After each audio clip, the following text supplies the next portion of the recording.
Well, hello, everybody, and welcome to episode 59 of It's Never Sunny in Seattle, a Seattle Mariners podcast. I'm your host, Anders Jorstad, joined by my co-host, Mikey Ahedo, and we've got a special guest on today's show, MLB.com contributor, as well as baseball prospectus and Sabre writer, in addition to a number of other assorted bylines, Cleveland Guardians fan Pat Ellington Jr. Pat, thanks for joining us today.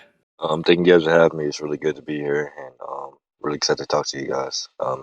I consider you guys kind of friends, so I'm looking forward to this. Oh yeah, absolutely. I mean, I know you and I have followed each other on Twitter for a long time. We've talked about, Guardians prospects, Guardians baseball. I think Mikey, you've known Pat for longer than that, haven't you? I'm not even sure. It's been a minute though, for sure. Like It's been a couple maybe years. 2 years now. Yeah, it's been about 2 years. So it's a long time coming. Yep. Well, Pat, how did you become involved kind of in, the baseball writing thing in the first place? I know you've been writing at these places, but it's been pretty recent for you, right? Yeah. So I started writing about baseball in 2020. I think, and that's my first foray, even working with journalism or even long pros like that. My background as a writer started out as an author, and then as a novelist mainly, and short story writer when I was a kid. And then I started writing screenplays and stuff when I was a teenager, and that's what I went to college for. And then while I was in college, I started writing about baseball, and that was in 2020, a couple years ago. So right when the pandemic hit, so like February of that year, I started writing about baseball independently, and then people liked my opinions and my writings on social media, and that's how we got here. It's a quick ass come up. Yeah, I wouldn't be here without certain people though. There's a lot of people that have helped me. You guys know Shakia Taylor. Wouldn't be here without Yeah. people like her. Justin Latta, the editor, Garden Baseball Insider. Many other people. And even people like y'all, just having y'all as peers and having y'all as support has been very important for me. So thank y'all. Yeah, for sure. Shakia's the go. Yeah, she We're is. hoping to have her. We're hoping to have her on sometime, but she's busy now because she got that job with the Tribune. So, but yeah, no, I love Shakia's work. What was like your inspiration for writing about baseball? Like what was it about baseball that made you want to kind of get into this field specifically? So just to give you some background on my relationship with the game. I come from a baseball family. My great grandfather played in Negro Leagues very briefly. Oh wow.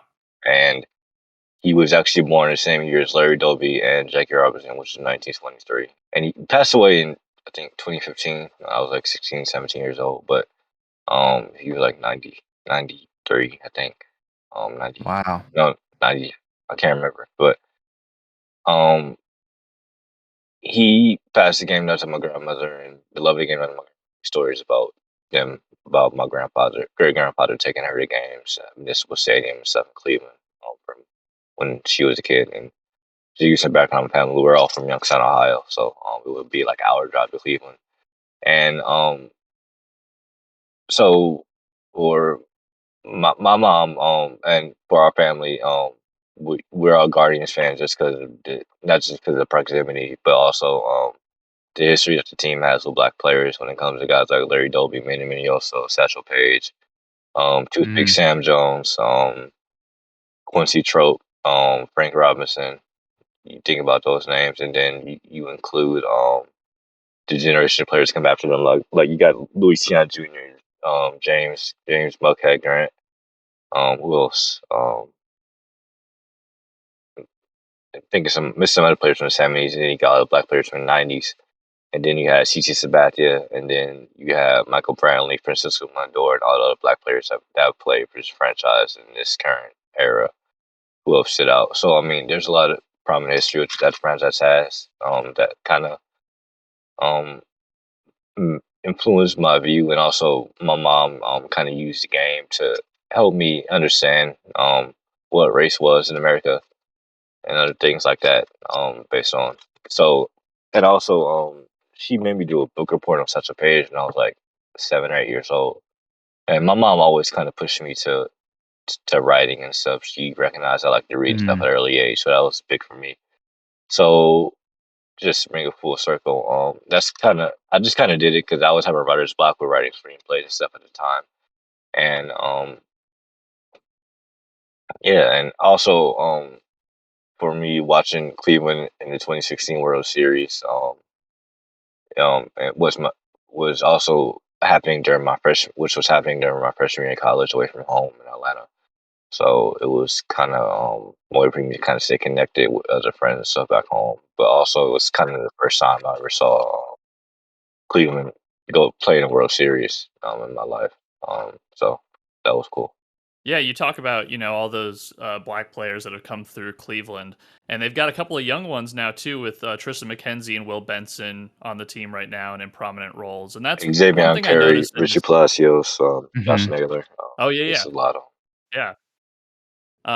That's one thing I really noticed in general with the Guardians and playing against the Mariners in this series, is that they're a very young team. I mean, I think in game 2 they had an all rookie outfield with Kwan, Benson, and Gonzalez, Mm. and they used at least 3 rookie pitchers during that game too, because Cody Morris started in that game and Eli Morgan came up later, and Kirk McCarty. I mean, it's very unusual for a team this young to be having such a competitive season and a good chance to make the playoffs. So, is that something that really excites you about the Guardians, and where do you kind of see them going forward for the next several years?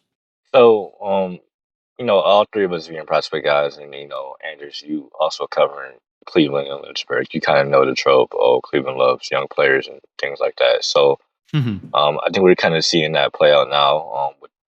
With the young for level really hitting the major leagues like this, but I don't think we.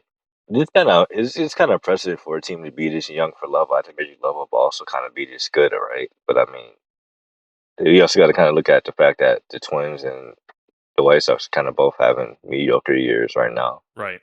So so the environment's kind of in their favor, but at the same time, there's so many players on this roster that's played on this that's been on the 25-man roster, and it's been their first year in the majors, and so I mean that has to play a factor. But when you look at the numbers and stuff, Cleveland has an elite defense, um, that infield and outfield, and they pitch well and they make a lot of contact and they run the bases really well. I think I think that's a thing that I've noticed the most, while playing Cleveland is I follow on Baseball Savant a lot, especially when I'm out of the house. And, it's like Robbie Ray goes up against them or whoever, Luis Castillo, and it's like, they're only racking up like 6, 7, 8, 9 whiffs, whereas, in a normal game might be like more 15. They're getting 16 or 17. Yeah. I think it's a really good test, honestly, to, and preparing for the playoffs, Mm. to be able to play against a team like the Guardians who make so much contact and really make you approach them differently and like get them out differently than a lot of teams, which, doesn't necessarily make them better, but I think it does pose a really unique challenge, for us specifically, Mariners pitchers. Oh So yeah, for that's something sure. that I noticed. Yeah. Yeah, because a lot of even the bullpen too. You guys are kind of based on getting whiffs instead of having guys that can induce bad balls put in play. Hmm. So which isn't a bad thing, but at the same time, I feel like no team wants to play a team like Cleveland in the playoffs just because of how much they make contact in the playoffs. It doesn't when it seems like in the playoffs, small ball it just becomes so much more dangerous in it because Hmm. it's so much more micro. Everything's so there's less. It's more about No, I um think I know what you mean. yeah I mean, I, like, they're just there's putting, if you're putting the ball into play, like it's more likely that things happen than, a swing and miss, obviously. yeah, but yeah, it's a 5-game series. You can focus on little things like just trying to put the ball in play versus a 60-game season where you're trying to focus on winning each game, but also you're worried about the grand scheme of things. But yeah, that's what I'm trying to say. Okay. Yeah. Um. Yeah.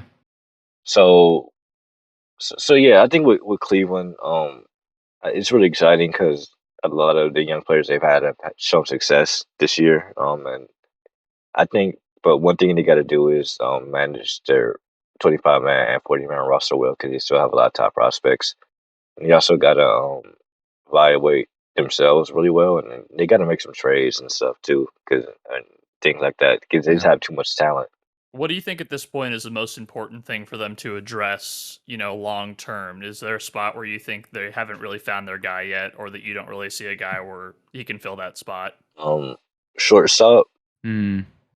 I would shortstop, center field, and the right field, and catcher. Do you think they'll move Jimenez over? I was at the game with someone, and they're like, I think after the season, I forgot his name.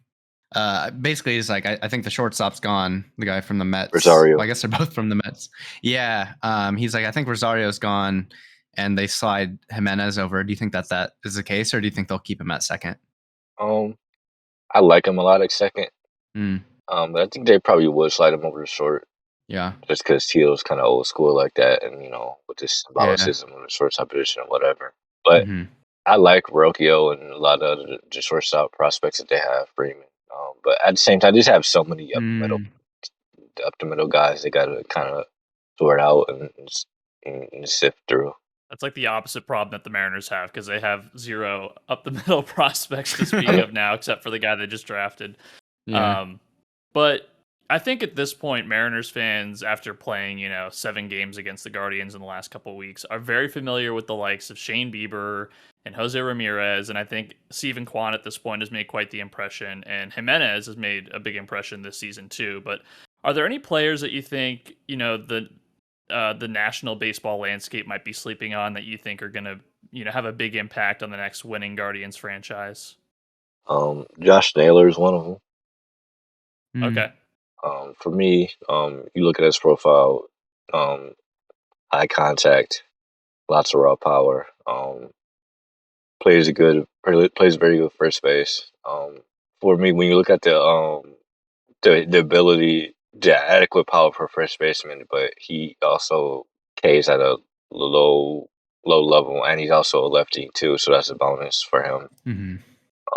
And his defense is good, and he's also been playing after having one of those crazy ankle injuries that he had last year. So, and his makeup is off the charts too. So, yeah. So, I think he's one of those guys. Who else would I pick? He plays with so much emotion. He's a madman. Yeah. He had a really big, I want to say May or June earlier this year, and it was. I think it was May where when he was hitting every home run in that inning ever. Yeah. Yeah.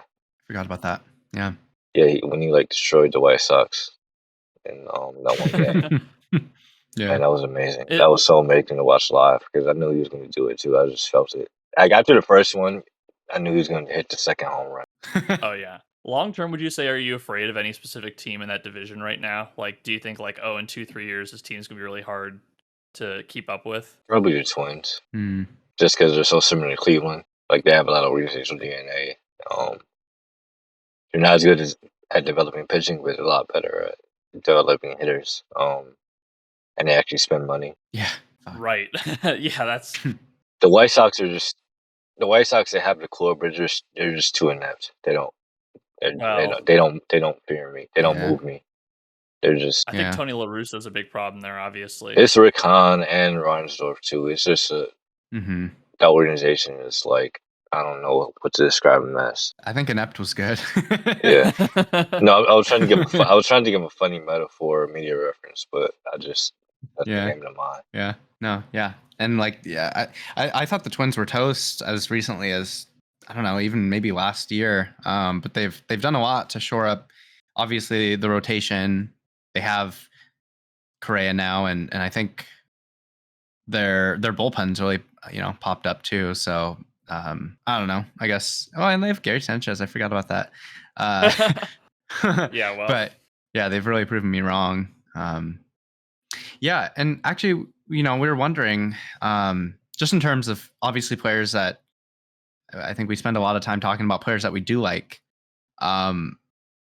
I'm curious to know, because we have kind of our own experience with this with Jake Fraley, who's now gone. But what is it like to have to root for players like James Karinchak? Because obviously he's been he's been back. He's been spinning his fastball and his curveball like he was before the sicky stuff ban, and I think it's pretty clear that he's getting some sicky stuff on the ball again. But like, with all the off the field stuff, what's it like having to root for him? It's hard, but I'm not gonna act like it's no different than us tolerating a whole bunch of other people who've done a whole bunch of things over the years, whether we know it or not. Mm-hmm. But at the same time, I mean, when you look at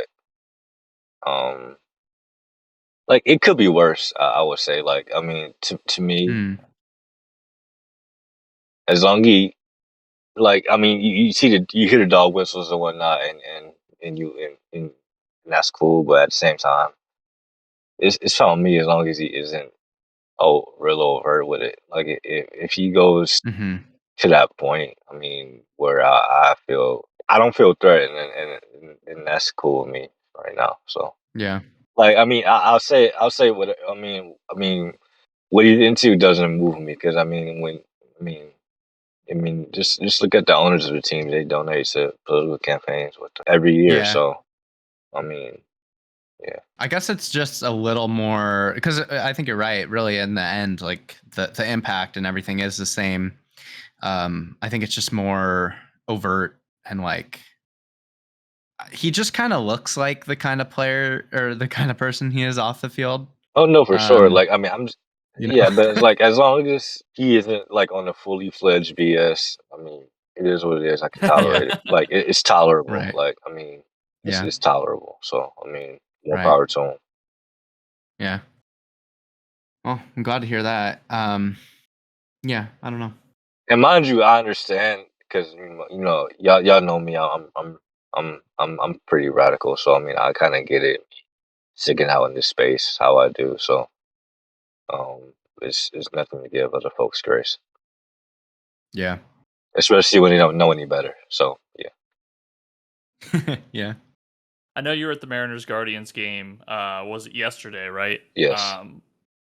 What would you say, from an outside perspective, is your impression of what the Mariners are putting together this year? And having just watched You them guys play. actually got serious about pitching, Mm. and not just from like acquiring guys and stuff like that, but from like an organizational standpoint. Like I say, like prior to like 2019, like DePoto and the Mariners were kind of seemed very unserious about pitching development. Is that right? I mean, does that sound about right? Yeah, I mean, I think that's one thing both of our organizations do very well, and I think that they're two of the best in baseball at developing Yeah, I pitchers. think with the Mariners is a lot more recent too. Your guys leap forward. Mm-hmm. Right. Yeah.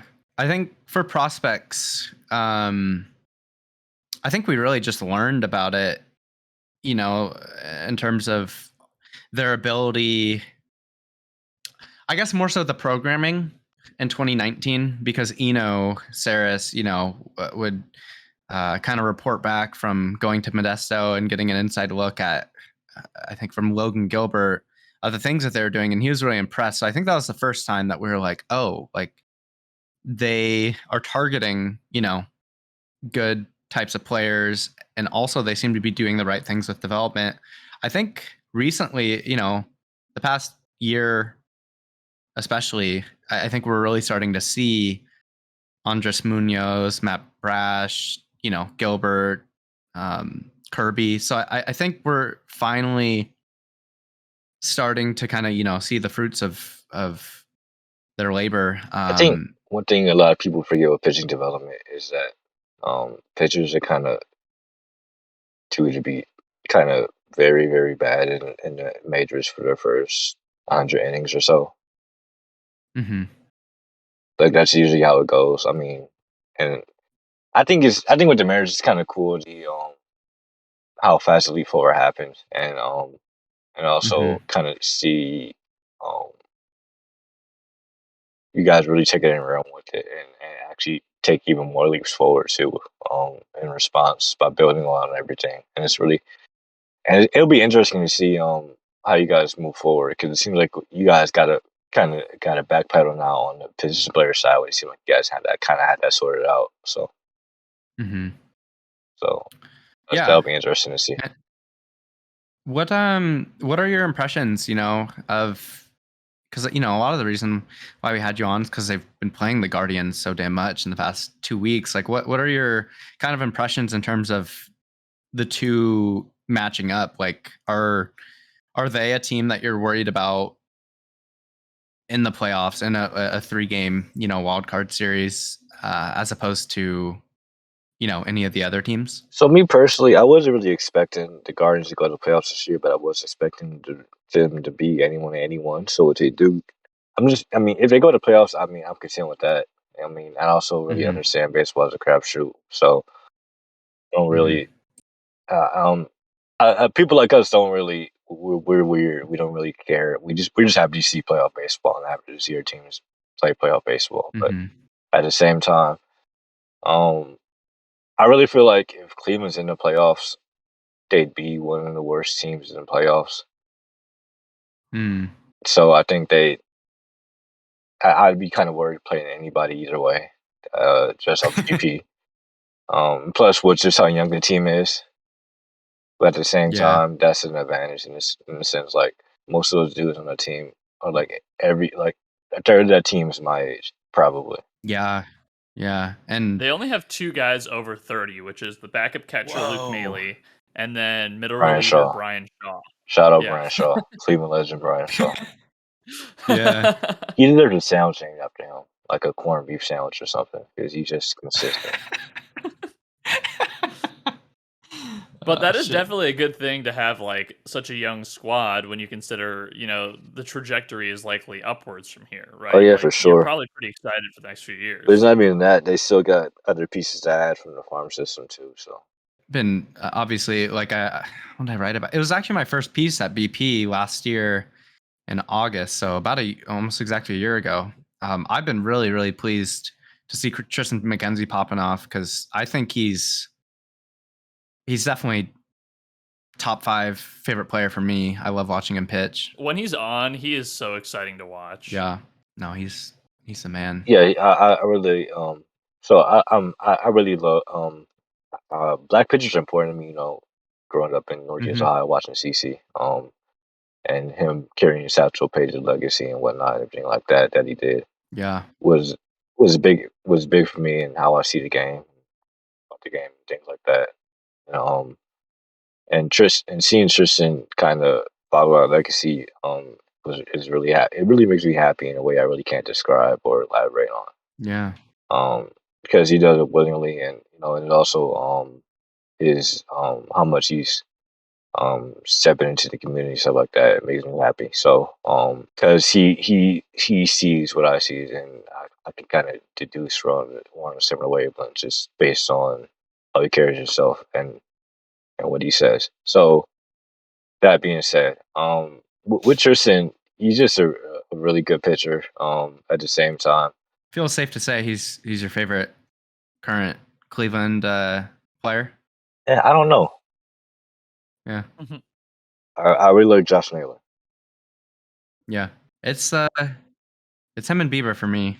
It's gonna be Bo Naylor though. It's gonna be Bo Naylor though when he gets called up. Yeah, Because I just feel like a catcher that can steal 20 bases is. that's so wild. I have a known personal affinity for Stephen Kwan, but that's because I knew him in Lynchburg and he was such a great guy. Oh, And just like I remember he was one of the more like genuinely humble players. Like I would talk to him and he told me that he basically didn't expect to make the majors and that he thought this was just something that he was going to do, a fun thing he was going to do before he had to move on to the real world. And he just like genuinely enjoyed himself on the field and off the field, like kind of just was like loving the journey. So to see him not only like make the big leagues, but to also be like, a 3 to 4 win player in his rookie season is just like super fun to watch. Even when he's doing like really annoying things against the Mariners, I can't help but be happy for him. So they definitely have a ton of players that are easy to root for. Cleveland has a lot of. That's one thing. It seems like when you look at my time covering Cleveland, covering the minors last year, covering the minors this year. Last year, with Guardians Insider. This year, from MLB.com and Baseball Prospectus, and talking to guys in Cleveland system and whatnot, and observing them, and talking to other people about them. They really have a focus on makeup and finding good guys. And it seems to really correlate. Like Yeah. Juan Hellman, cool dude. Who also know Xavier Curry, cool dude. Hosea Nelson, cool. Bo Naylor Mhm. was really cool. George Miller was really cool. And for me, I see it's easy to see myself in a lot of these guys when I listen to them and tell them stories and stuff like that. It makes me easy to root for and stuff because I know. So yeah, I really understand what you're saying, Anders, about um, and that seems like that's a really Cleveland thing too. They have it seems to be a pattern. What were you gonna say about Day, Mikey? Oh, I mean, like I think, when you look at MLB, in the past however many years, there is. I mean, I guess it tracks with like U.S. demographics, but like there is an underrepresentation of Black and Asian players. And I was gonna write up an article, kind of a tribute to Ichiro, but I started it and it didn't necessarily feel right. But Kwan is Chinese and Japanese, and like I don't know, I'm Filipino, which is not the same at all. But I think anytime you do see, for me, like an Asian player popping off, um, it is a really cool thing. Like again, Asia is not a monolith. It's like Africa and but diaspora, isn't it? Yeah, and that's the one thing too. Like, minority coverage of baseball and is so lacking in depth. I mean, sports in general too. In terms of even how we cover ourselves and stuff, just kind of based on not wanting to get backlash or whatever. But at the same time, and it shows in real time in certain ways when we see players play, even when we talk about these things. So, but yeah, I understand what you mean. Like, Yeah. it's really important to me to see guys like Stephen Kwan and like, um, and Asians from um Americanized families play the sport, like and stuff like that, because it doesn't really seem that common, or even for like first generation American Yeah. Asians or stuff like that. I mean, it's wild to me that in 2001, Ichiro was the first, Asian position player. Yeah. Like I forget that all the time because, there's a handful of I mean, there Asian had to be players now, some like but Japanese American players that had to play. There had to have yeah, been. Like, there's no way. I mean, all the ones from yeah. California, Hawaii. There's still really, I mean, there's a couple Filipino players, but I think it's Travis Travis Darno Arnault and is Filipino. like, yeah, How'd you guys find that out? yeah. I forget. How did Filipino Twitter even dig Oh, is that he up? really? I There's didn't only know that. like 4 Filipino people in baseball Twitter in general. So like, It's how did Janice do this? him. Was It's it him. Janice or was it Kevin or I was it don't you? know. I the three The 3 people. I Filipinos. don't know, but it's him and Jordan The Yamamoto. 3 Filipinos Yeah, in baseball Twitter. but yeah, but Yamamoto, yeah, is apparently Wow. mixed Filipino as well. Yeah.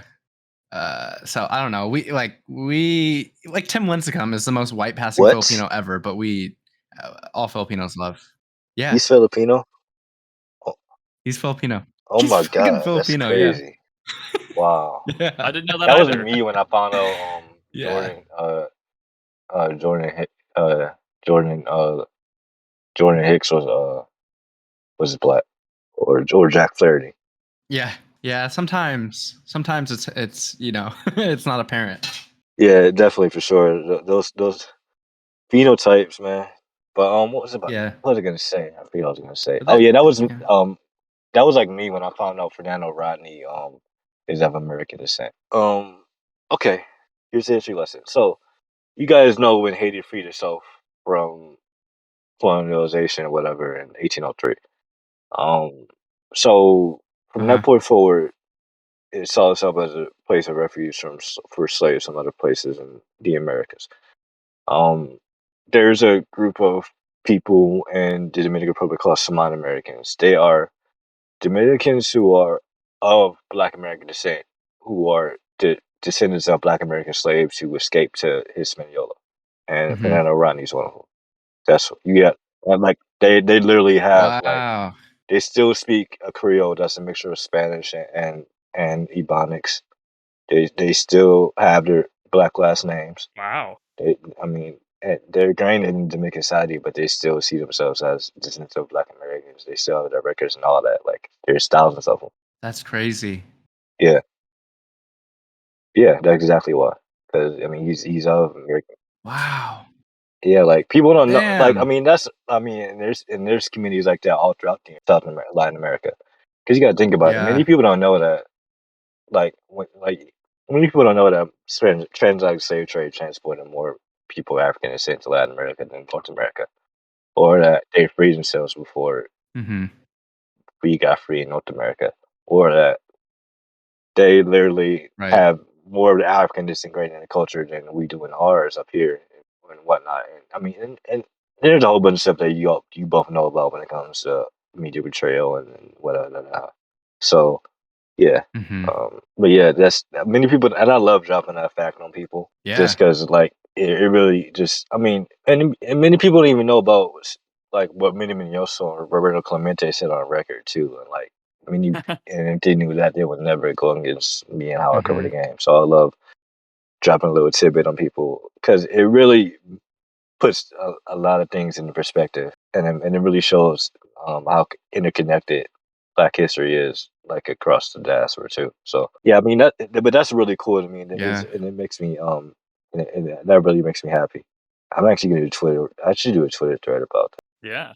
For sure. I mean, and I think, like or at least I'm speaking for myself, like really appreciative of the work that you're doing, with Yeah. focus on Black players, because there's no one out, like there's literally no one else that I'm aware of that is doing these like spotlights on players that deserve it. And especially like with these, I don't know, these history tidbits, like I think people would be really receptive to a thread. And um I think you and Shakia are two of the people that are really again, like spotlighting and championing, or I will say for me, her Shakia, Adrian Burgos, Dr. Adrian Burgos, Dr. Bob Kendrick are kind of those three mm-hmm, for me.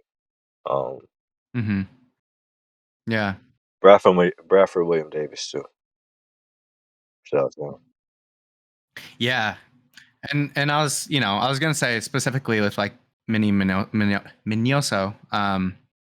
because like I hadn't heard of him, as recently as a couple years ago. So I think it goes to show, just with media Many coverage people and don't know that everything, Cleveland like had the the first work that black you're catcher doing to is play in really the AL important. too, and they had the first black battery to play in the AL. Like that's crazy. Like Right. Yeah. So again,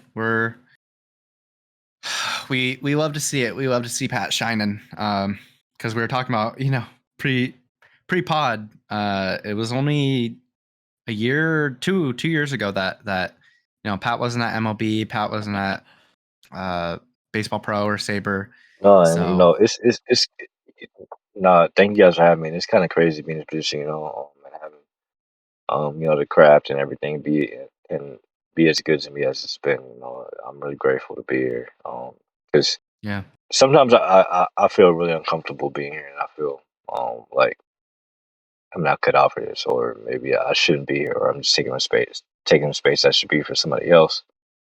And at the same mm, time, I want it because I want it. I love it, right? I love to tell stories, and this is one of the ways I can tell stories. So why not do it?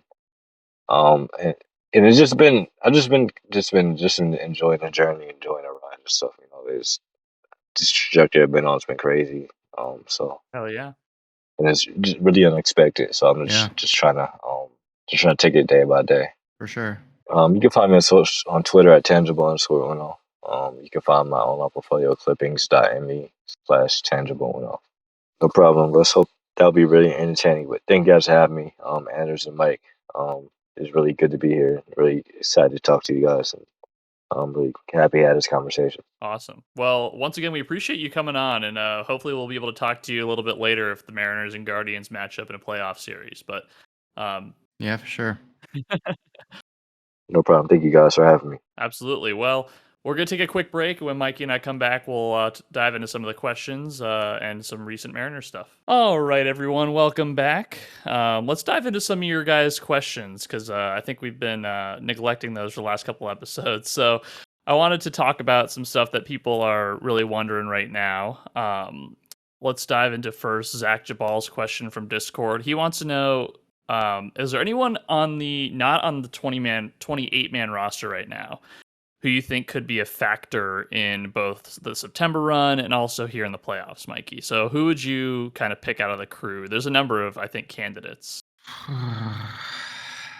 Oh, man. I mean, I feel like it was interesting. There's a note in one of his articles from Ryan Divish kind of saying, if there was a player in the minors that could help the Mariners, and I think specifically on the hitting side, he would be up now. Right. So I do think this is a tough question, but I kind of wonder if I don't think it's Kelnick. I think it's most likely out of the list that's on our sheet. I think it's Kyle Lewis. I was going to say that too. But I think the wild card is Evan White. Really? Yeah. See, I kind of think that they're trying to let Evan White kind of get things right and maybe compete for a spot in spring training. That's just kind of how I see things, because I just struggle to see, especially with Carlos Santana on the squad right now, where he fits on the roster, because you can't have 3 first basemen on the roster. Yeah. I don't know. I mean, and maybe it's just me having seen his highlights. But let me pull up his numbers since he's come back in August. I saw MILB Mariners tweeted out a quick little thing about what his numbers were since he came back from the injured list in Tacoma. He's OPSing over 1,000. Yes, he's hitting 271, 368, 712 with 7 homers, 8 walks, and 11 strikeouts. That's pretty good. I think a lot of that is propped up, honestly, though, by 2 games. Yeah, he had a couple. He had a 2-homer game in there, right? Yeah. So I think it is like I was gonna say it's like a power dependent profile, but he's walking too. I think because I'm just staring at like hits per game. Yeah, he's walking quite a bit. So I don't know. A healthy Evan White. I mean, I think we forget when he was drafted, they were like, oh, the Mariners might put him in center and he'll be a plus center fielder. Oh, I don't know if that's true anymore, but I think a healthy Evan White can be a plus corner outfielder. Right. And he's got a good arm. So I think it's kind of risky. I don't really trust anyone who's in the minors right now to be a reliable, whatever. I think Lewis makes the most sense, specifically because in the playoffs there's so many off days. You have so many travel days built into the schedule that I think that allows him a lot of built-in time to take some time off. So, if he can only play twice a week, well, all of a sudden that's not so bad if you're only playing, 4 games a week, because then he's able to play in half the games. So I think that he's kind of like what he's going through right now might be perfectly tailored to being a playoff bat or being like a pinch hitter, in the 8th inning if you want to take your catcher out of the game. I think that that's a pretty perfect use of where he is at in his career right now. Which makes it all the more weird that, Service made those comments, when he got sent down. And if you look, he's been playing in the minors again since the 19th. He's got a hit in every game except 2 and has pretty much, well, it's like half the time has multi-hit games. So I really just think that he needs to go down and just, kind of get right, make an adjustment. And I think he is the most likely to make an impact. I do not trust Kelnick. Terrence, don't get me started. Yeah, they played him at second base the other day, and I think they played him at third at one point this week too. You put Toro's up right now. I didn't put him on this spreadsheet, but okay. But I still think that he will be. I think he could be a part of the playoff roster just if he continues to hit the way he has. Because I Yeah. think right now he's already more exciting than Adam Frazier. Because Frazier, I made a joke Hmm. the other day that Frazier's a zero tool athlete. I don't think that's really fair to him, but he's certainly like a one or two tool athlete because he's not hitting for contact right now. He has no power. We know that already. He Mhm. plays at second, so arm is kind of out of the question. I just don't really see what the appeal to Frazier is over Toro. Even if Toro isn't hitting, super well, he still has a lot more pop in his bat. He has, equivalent, if not a little bit better, plate skills.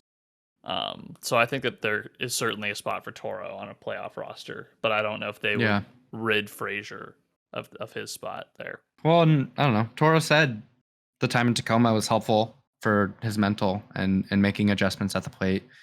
So I don't know. Maybe the reinforcements will be more reinforceful. Well, let's attack one of these other questions. Yeah.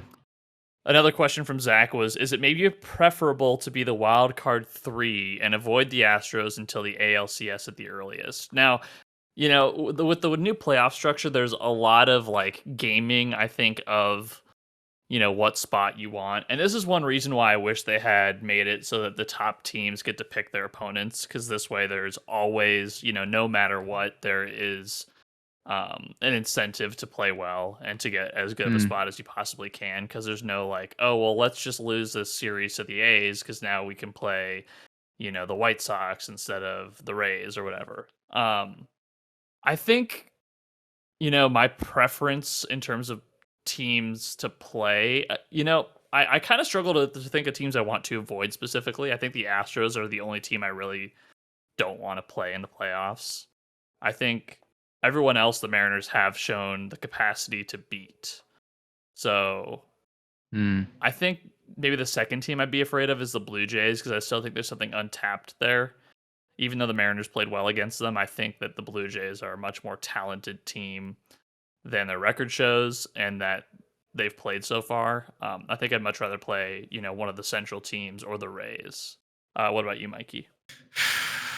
Well, I guess the first thing I want to say is I don't, and I don't know if this is what you're saying, but I don't think that there's, I think teams are too competitive, and I think there's maybe not enough because it's baseball, anything can happen. I don't think that teams are like, oh, we're gonna take this series off. Like we want that number 3 spot or whatever.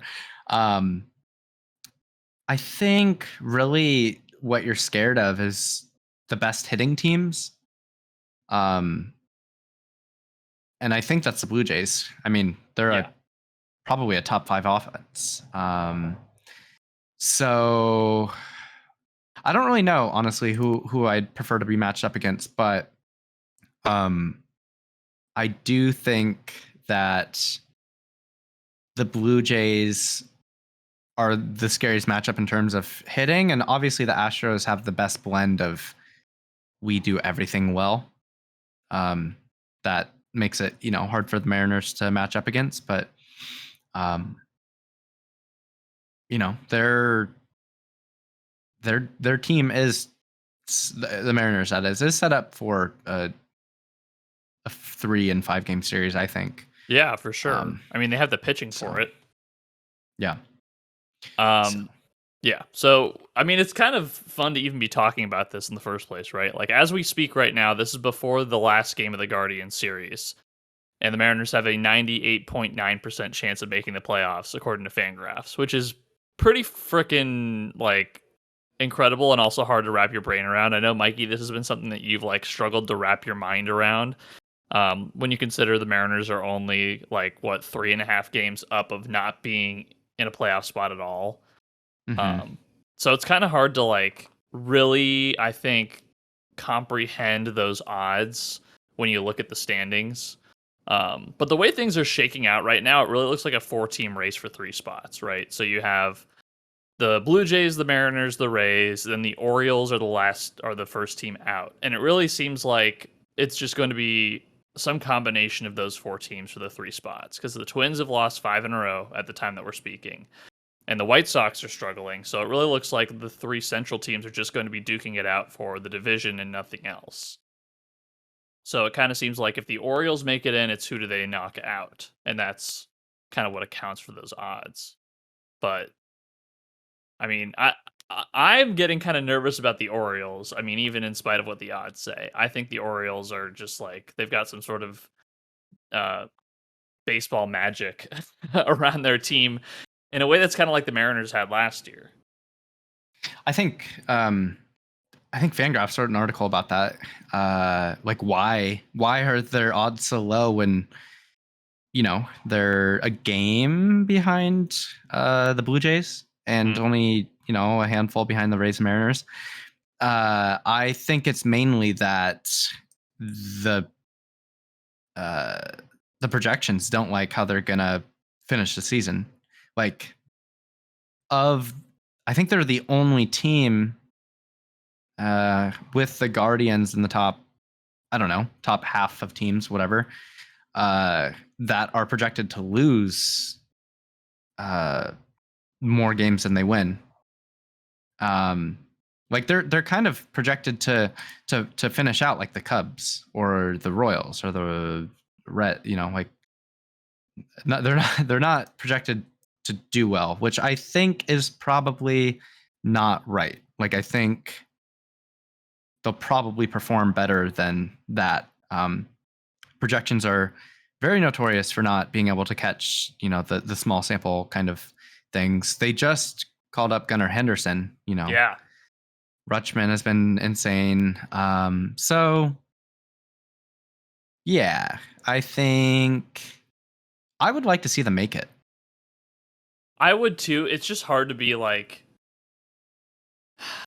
we're so damaged as Mariners fans that like anytime someone is surging, we're like, oh, here it comes. Here comes. We're gonna collapse as they surge, and that's how they get in, right? Like we've seen this with the A's several times. I think what was the last year where this happened? 2018, where the Mariners were kind of like doing a victory lap in August. Yep. I was just looking at I was trying to find, like the Mariners have never had odds anywhere like this since those go back, which I think is 2014.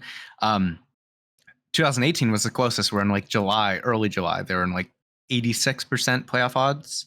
Uh-huh. And then the A's just slowly, kind of took over. So that's kind of why I fear the Orioles, because I'm just like, this is the team. This is like, there's always a team, and this is gonna be the one that like knocks the Mariners out. Well, and I think the reality is, I think that's the easy way to frame it for us. But the reality is more so one of the Rays, Blue Jays, Orioles, they're not going to do it. Right. And I mean, the Rays have had a lot of problems recently. They just lost Shane McClanahan. Like, it might be them. Could be. And again, like, I don't know what their schedules look like, but they're all in the same division. They're all going to play each other. So that does cap, how well, they can only do so well, because if one team is winning a ton, that means one team's losing a lot, So I think the Mariners are protected in that way too. And I think all of this is reflected in the playoff odds and the numbers. So yeah, I don't know. It's really like, I would be really interested to see going into September, they're at 97.3 odds. Who has fucked up this badly before? I think the odds are, that they're in. So yeah, not to belabor the point. Right. There's a lot of stuff to get to. Yeah, let's get into another one. So Ian wants to know, did the Mariners make their 2023 offseason splash, in quotes, already by extending Julio? And if they extend France or I assume he means Luis Castillo, do you think Stanton would open up the checkbook for someone of Aaron Judge's caliber, or what about a Bogarts level player? And this is something I've kind of been wrestling with for a while, Mikey, but what's your initial take on this? Judge? Fuck no. Like you don't I don't think they'll go for it, or you don't want him? I think it's tough. I mean, I would want him. It's tough. He is a really injury prone player. Um, he's also an unreal talent. I would like for them to do that. I don't think that they're willing to shell out that much money for anyone. And B, I think the reality is, with the context of how the Mariners are going to spend, I think it's probably not the best investment. I don't know. I don't know if I want to word it like that, but I don't think it's the best way to kind of use their money in the way that they are realistically going to do so. Right. Yes. And then, there's also that Bogarts at age 29. Oh, I guess, yeah, he's not hitting the ball especially well. I think Bogarts actually, is a kind of similar thing to like Marcus Semien. He had a rough start to his Rangers career too. So yeah, but that's kind of a landmine the Mariners missed. And I guess I suppose I mean that in kind of a negative way, where like Semien, more than anyone aside from Jose Ramirez, just pulls everything, pulls tons of fly balls, and like Bregman, like whatever, they mostly go over because it's the shortest ball part of the ball park. And that's what Bogarts is doing this year. And if that profile goes away, like we saw with Semien early on, if you're not able to pull those fly balls, then you have Abraham Toro-esque batted balls where they just kind of hang up and or big flyouts, long flyouts. So I guess I didn't answer the beginning of the question. I don't think they made their splash. I think I'm always very hesitant to think that the Mariners are going to be one of the big players in free agency. And I don't know, like Ray kind of was, that was a big signing. And Cano was, although that was literally not Jerry Dipoto. And also it was under different ownership, right? Or different definitely a different leadership. Group. Yeah. So, I hope that they do make a splash, but I think it'll be a tier 2 or like 1B type signing. So Judge is not happening. Bogarts, I think, is a better framework or, like idea of the kind of player that they will acquire. Would be kind of weird because Bogarts is a shortstop. He's going to get shortstop money. He's probably best at shortstop. And they just extended JP, who is not a good enough hitter to play second base. Right. I think my thoughts on this are mostly that I feel like this is maybe what they were saving the money for, was to do all of these extensions. Because everyone was wondering, oh, why don't you just spend your money in the winter? We know you have it. I kind of want, they signed the Crawford extension, they signed the Julio extension. Acquiring Castillo is going to be a hit in arbitration. And I still think by spring training of next year, they will sign at least one, if not two more extensions among the group of Ty France, Logan Gilbert, Luis Castillo, Mitch Haniger, maybe Jesse Winker, but I really don't think so. They already gave him something. Who's that? Winker. Oh, okay. Yeah, maybe Kirby. I think that among that group they're going to sign one or two more extensions, and I don't know if they then think that there's room to make a big splash. What I kind of see happening is I think there's quote unquote key player, and however you want to define that, but like, a player who's going to be a key piece. I think that they're going to add someone like that before next season starts. And I don't know whether that means they're going to add, a 3-win player or a 6-win player. I think that there's a wide range for that. And I think that's especially true if they don't re-sign Mitch Haniger. But if they re-sign Mitch Haniger, I really struggle to see where there's room for them to add another outfielder specifically. Because your outfield is already going to be Winker, Julio, Haniger. And you can't displace any of those guys, I don't think. And you're going to have the young mix of Lewis, Kelenic, Trammell, already in there too. So I think what's more likely to happen is, maybe they're players for Bogarts, but I think they're looking at this logjam of starting pitching prospects they have that are near big league ready. We talk about this all the time with Hancock and Dollard and Bryce Miller, and Prelander Baroa now, and Matt Brash maybe being a starter again. I think they're going to deal a couple of those guys for maybe an impact player of some kind. Put together a package for a semi-interesting second baseman long term, or something in that range. I think that's pretty much like a perfect plan. And that kind of, to me, seems like where they would make a splash more than a huge signing, because I think they're going to be more inclined to use that money on the guys that they already have and keeping them around. Yeah. I don't know. I think we've talked about Lewis and Haniger seem kind of mutually exclusive. You've really got I think they're just kind of the same player in different forms, Yeah. They are pretty similar. I mean, I think Haniger has better bat to ball skills. Yeah. But I think otherwise there's a lot of similarities for sure. And I think Haniger just put up a 2.5 WAR season last year with 39 home runs and a full season, which Lewis has never done? ? Lewis has never played a full season. Not counting the 2020 and Haniger has year. twice. Yeah. So I don't know. I think if you move one of them, I move Lewis, but I also don't know if Haniger wants to come back. So I feel like he's going to want to, especially if they make the playoffs. I mean, he wrote that article in the Players Tribune last fall that was like, we're going to do this thing. I don't think he would have done that if he wasn't about being here. I forgot about that.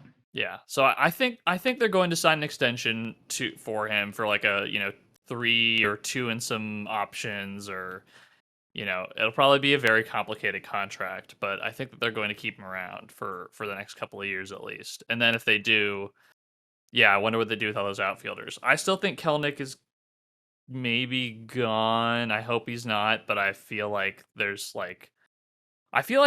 Marlins for Kelenic is almost too good of a fit to be true. The Marlins have been terrible to this point at producing position player prospects. I mean, Jazz Chisholm is their only really young guy that they have that's really excelling, and they need outfielders, and they have so many frickin' pitchers. You got to think that the Mariners could convince them to part with one of them for Kelenic, and maybe there's a bigger package to be had than that. But that feels like a pretty obvious fit. But I want Kelenic to stay, and I want him to be good here. But like I said before, maybe they move Winker to DH, and that opens up an outfield spot. But I don't know where else there's ABs for Jared Kelenic going forward. But I really want him to succeed and to be an everyday player here. So, God, don't we all? But I don't know. I think I don't know. There's not that many. I was talking to someone about it. I think the way to circumvent this is, who gives a shit about the outfield? Acquire a really good second baseman, and it becomes less of an issue, and you can kind of patch it together. That's not really available on the free agent market. So. No, that's why I think he's going to get creative, and he's going to trade for someone. You know what would be? They're not going to do it, but I really want Curtis Mead from the Rays, the Australian prospect. He's a second base prospect I think he's top 50 on most lists right now, and he can just hit the crap out of the ball, and that would just be so fun to have. But I don't know what the Mariners could give the Rays And the Mariners love trading with the Rays. I'm just roster baiting my ass off right now. But I feel like Depoto's going to get creative in some way, shape, or form, and he's going to get a guy that we didn't really anticipate because none of us anticipated Ray or Winker. We were all focusing on Stroman and Chris Bryant Gossman. and Gossman. Yeah, like I think he's going to do something that we're not really talking about. That's going to seem obvious once the deal is made. Yeah. Yeah, you're probably right. So I don't know. It's a confusing thing, but I don't know. They're obviously working with their current roster, but I think part of the focus of the offseason should be how can we better shape this this roster to where it's like we can deal with injuries and we can mix and match better than they can now because it's Did you want to close things out by talking about the tunneling article that Meow Mix asked us to touch on? Yes, I need to. Oh, it's right there. Oh, I already had it pulled up. Oh well. Okay. It's it's a lot. I mean, so I guess I'll just go down kind of the bullet by bullet. Yeah. So why don't we introduce what this is? So who wrote this and what is it about? So this is a collaborative effort made by Ethan Rendon, Eli Emery, Will Sugar, and Tyrion Alexander, who is a Mariners fan. This is at I think listens. This is at Prospects Live, right? Yep. Came out August 23rd, and it's just an article about pitch tunneling, and they talk about the work that Baseball Prospectus has done, and they've had different metrics to try and be able to quantify like what how can we take pitch tunneling and like put it into a number. And I think it was a valiant effort. A lot of what they would do is look at the difference in where two pitches are released and also like when the ball's 24 feet from the plate, like how far they're away from each other. And I think Prospects Live really judiciously starts off with saying like release point separation doesn't matter, and I think that's true. I don't know who's done the research, but I know that there is evidence to suggest that like unless a release point between two pitches is like, because people talked a lot about like Logan Gilbert. They're like, he releases his fastball way different from his curveball, which is way different from his slider last year. And I think I was pretty openly like, this doesn't matter. Like people are talking about this, and I don't think that this is the thing. The research and evidence suggests that unless two pitches are more than three balls, apart, hitters can't pick it up. And I don't know. I'm trying to think. I think that's 9 inches. I think a ball is about. I'll look it up, but I think a ball is about. Let's see. The circumference is 9 inches. Well, that's not what you're trying to measure. The circumference is all the way around. You're just trying to measure what it is in one dimension. Yeah, I'm trying to. I think it's 3. I'm trying to look at. No, that seems small. Diameter. 9 inches. No, that's circumference again. clearly. That was the first. Okay, it is 3 inches in diameter. So I was right. 9 inches is 3 baseballs in terms of width. That's really far. Like there's not really any pitchers that have pitches that they're throwing that differently.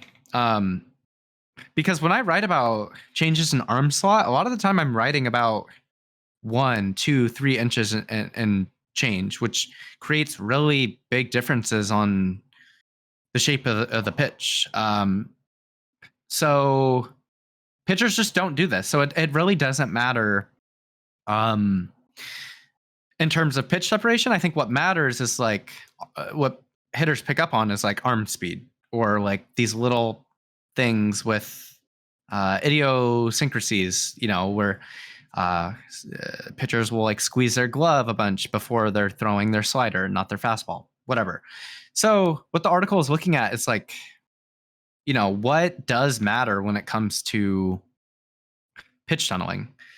And it's a really cool article because it is actual.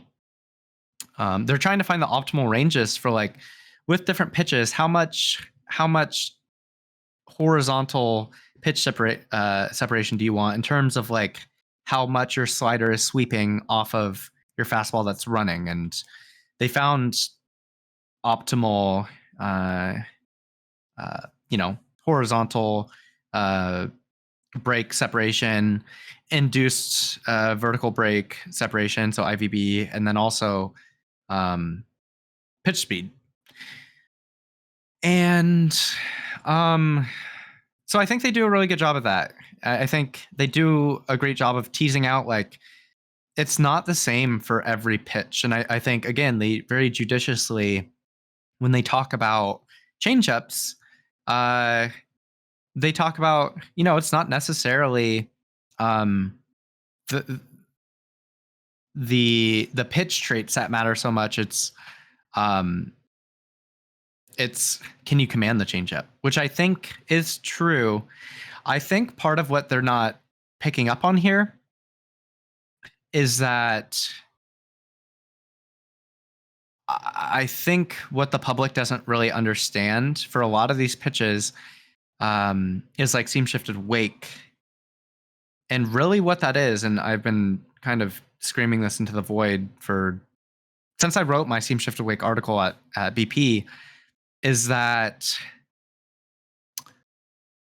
really what we're looking at when we talk about seam shifted wake is pitch deception. And it's not like people talk about axis deviation. So like, oh, this fastball is at 1 o'clock at release, and by the time it gets to the plate, it's at 12:30. And so I added a bunch of ride. A lot of the time that's true. I have my misgivings with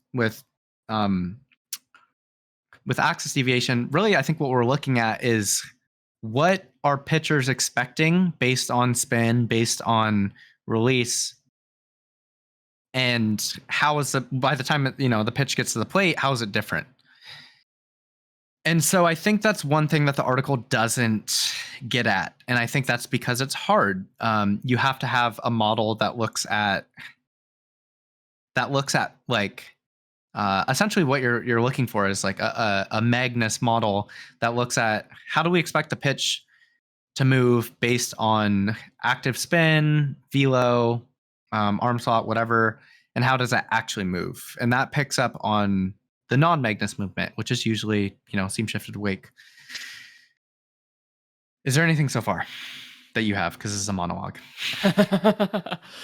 I mean, I think it's like super interesting how we're still learning about all this stuff, and how they can kind of to some degree quantify strategy, right? Or they can quantify like, the more mental side of things. Because I think to some degree the tunneling kind of digs into the mental of it all, which is something that I think up until now we haven't really been able to quantify. Because it's kind of like what does it look like? How does the batter perceive it? And ultimately, I think one of the things that started with the analytic movement, and this is like a Moneyball thing, is that they tried to determine, okay, what is one thing that every player should do, right? And then everyone just started acquiring players that did the one thing. And that one thing has changed to, over the course of the last couple of decades, but I don't think it's ever been, until the last couple of years, understood that like there isn't just one thing, and that you can't just teach every player to be good at just one thing. You have to kind of lean into what they do and how to make it better.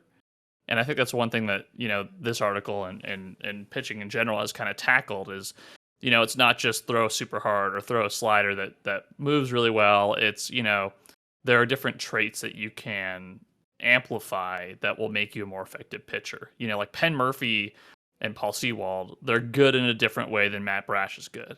And Yeah.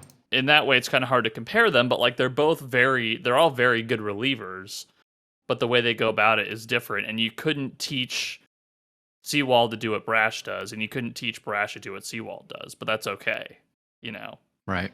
And I think that's one thing that this kind of dug into.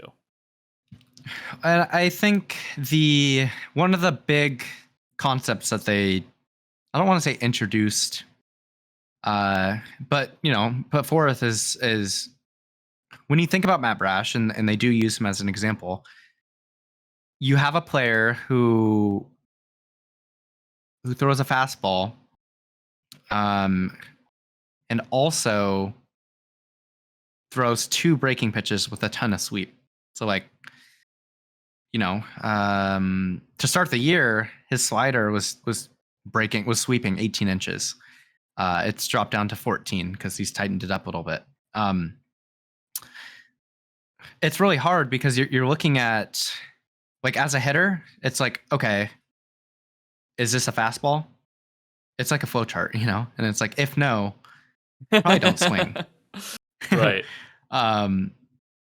You don't chase that. And I think one thing that they probably should have talked about more in terms of all pitch types is that, like, if you look at Patrick Corbin, if you had to guess, like, peak Patrick Corbin, are his breaking pitches elite by Stuff Plus? Probably, because he didn't throw a very hard fastball. I'm pretty sure, based on what I've seen, that the answer is actually no. And Eno's actually been on this for several years now. One thing that he's talked about with Patrick Corbin is and maybe he started talking about this when he got his hands on the Stuff Plus model.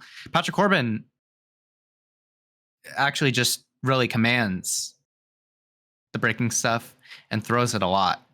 So I think really what a lot of this is if you're able to put a breaking pitch where you want to, which is usually, if you look at Baseball Savant, that's in the chase area of the attack zones. Hitters are going to probably chase. It's too close. And it's far enough out of the zone that it's hard to make contact with.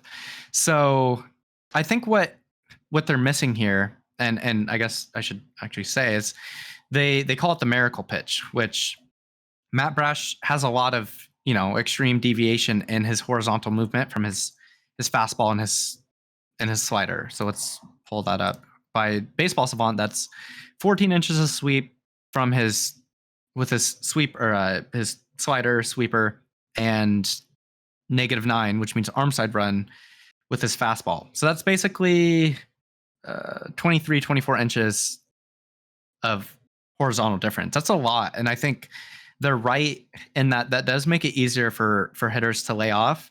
What they say is add, the miracle pitch here is the cutter. If you're able to split the difference between the two, that makes it harder for hitters to go about that flow chart and say, like, is it a fastball? Yes, like, swing. If no, lay off. The cutter allows you to complicate that. And so I think they're right, and that's a lot really of what I've been talking about lately is in writing about a ton of sinkers it is kind of a miracle pitch of its own sort, where Robbie Ray, like, you add the sinker and now it's like, okay, well, I can't just sit fastball and spit on the slider. I have to look for the sinker now that's tunneling off of it. George Kirby's using it a little different now, but it's adding that, like, more complexity to this. And so essentially, I think they're right. I think that's pretty much always the case, is you should, like Shane Bieber, he kind of broke out because he added the cutter. He used the slider kind of out of the zone. He spiked the curveball, and then he added the cutter that he was throwing in the zone, so hitters couldn't just spit on it. But also Shane Bieber commands his breakers with, above average or elite command. That's what we're leaving out of this, is that, you should want to what was the verbiage I used? Split the difference, whatever. And give hitters something else to look at, even if it's an average or below average pitch, or even like not good. And that's actually what I'm kind of writing about with Zach Gallen. That'll come Tuesday. But I think what we're missing out on here is when we talk about Jordan Hicks, when we talk about Matt Brash, which are, I think, two of the focuses of the article, we're talking about two pitchers with below average command. So I think that matters more than the other stuff. Like, you need to be able to throw your pitches where you want. If you can't, what happened to Matt Brash against the Astros in a second start happens. Like, you walk 5 hitters, 6 hitters. So I guess that, I don't know if this sounds like a negative take on the article, because I think it's really interesting stuff, and I think my my perception of what the reception has been of from the BP staff is that they're really glad that A, these things are being challenged, and B, that new things are being introduced. So I think this is I'm glad that it was raised, and that I guess the analytics community can continue to sharpen this article. But overall, really strong work, really interesting concepts. Matt Brash, last thing I'll say, if you're adding a cutter, you're somewhat likely to fuck up your fastball. I think that's what happened with Chris Paddock. I'm trying to remember, but when you're throwing a cutter, the the action of like your wrist is different. I think you're more likely to cut your fastball, and if you're cutting your fastball, that's not good, unless you really cut your fastball and turn it into a Corbin Burns cutter, which isn't, like, no one else throws one of those. No starters throw that. So this is a really, really, fascinating article. And I it was Meow Mix that asked about it. I hope I obviously didn't go pitch by pitch and talk about the article, but I hope that, we covered it well enough. I guess the last part was applications to player development. Maybe we can talk about that with Janice in a couple episodes. Yeah. Janice Scurio. But I don't want to make this episode too long. So okay. Any parting thoughts on that? I was just gonna ask you if you have any parting thoughts in general, because I know the where we are right now, the finale against Cleveland is about to start. So if you have any final thoughts here about what we've been talking about so far. I don't know. I guess what I'll say, well, they haven't faced particularly great pitching. It's encouraging though that they're beating the Guardians. So yeah, it's also really fucking annoying that nobody in the race will lose a game. Nobody in the AL wildcard race. This is very annoying. But no, I don't think anything else. Yeah, I'm excited to have Ate Janice on though. It'll Hell be good. Yeah, talk some White Sox baseball. So that'll be a good time. That's right. Well, I'm Anders, and you can find me on Twitter at Anders Jorstad. You can find Pat, our wonderful guest that we had, at tangible_uno. You can find Michael on Twitter at _Kuya Mikey, and you can also find Evan at Evan James Audio. You can find the podcast on iTunes, Stitcher, Apple Podcasts, Spotify, or wherever else you get your podcasts. And additionally, you can support the podcast on Patreon by going to patreon.com/neversunnyinseattle. We'll also have our Discord link in the description, so you can join our conversation and give us some mailbag questions that we'll answer later. So thanks everyone for listening, and go Mariners.